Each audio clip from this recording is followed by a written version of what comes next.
The last bit of our construction, of course, is the beautiful 3D flowers. And of course we do this last so we don't have to worry about grouting and all of those sorts of things. The thing to remember with our crockery is if it's going outside and subject to weather, you will need to seal these edges. So you can paint the sealer on or just put it in a little bath and then wipe it off after it's had its 5 minutes soak.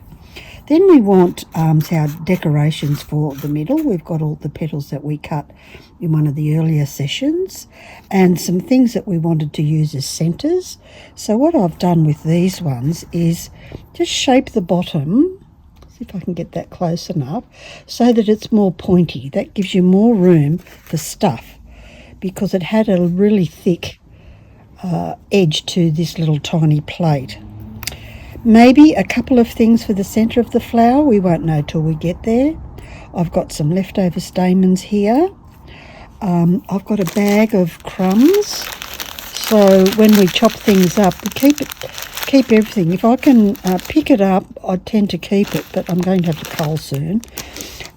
So I've got some might want to use little white bits, but we'll wait till we get there. Our feather cuts, which I like because it's got points at each end. So if you've got some of those, so look at what you've got to play with. They can be simple flowers with just the petals and a nice round centerpiece. So you could just do petals with a round centerpiece and keep it simple, or you can make it as fancy as you want. So let's get into it. And of course the big question is always what adhesive? Well, really anything that's thick and gluggy for this. Your thin runny things like Well Bond, if you're doing it inside, just won't work. They're too sloppy.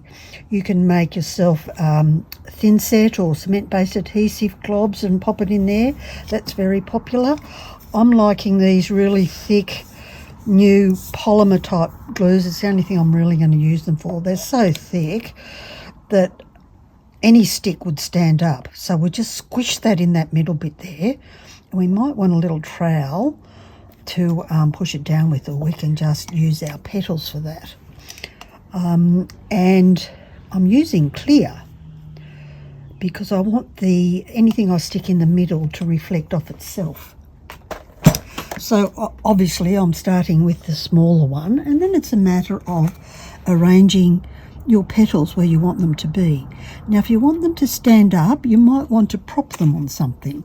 So it might be nice to have one side of the flower propping up and the other side leaning down to give yourself some movement. So you just pop them in and make sure they're nicely covered with the glue. And this is relatively not messy until you start to move things around. So just keep going around with those petals, and then we'll look at the centre. Okay, so you can see how it would be really easy to pop one of those circles on top to finish off that flower. That would be like super easy and would fit right in. So I'd probably use one of these in the centre of there if I wanted it to match. So I'm thinking 3 in the centre, straight down. We'll make a little triangle. I'm going to have to reposition the other ones. Luckily it's not instant dry. And I might want to put a stigma in the centre. So you could have it as simple as that even. Other ones in there as well. And because they're pointy, there's plenty of room to put them. So here I'm just drawing up the glue from the sides.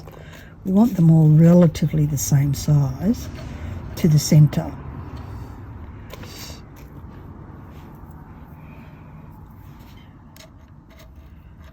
And we want more of these. That's not flash enough.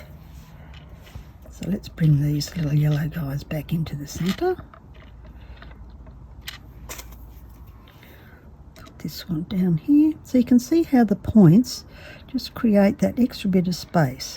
So prod them down to where you need them to be.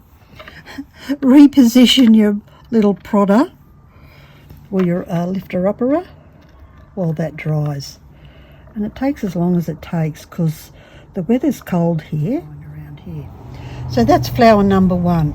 Very simple. Let me just scooch on over so you can see it.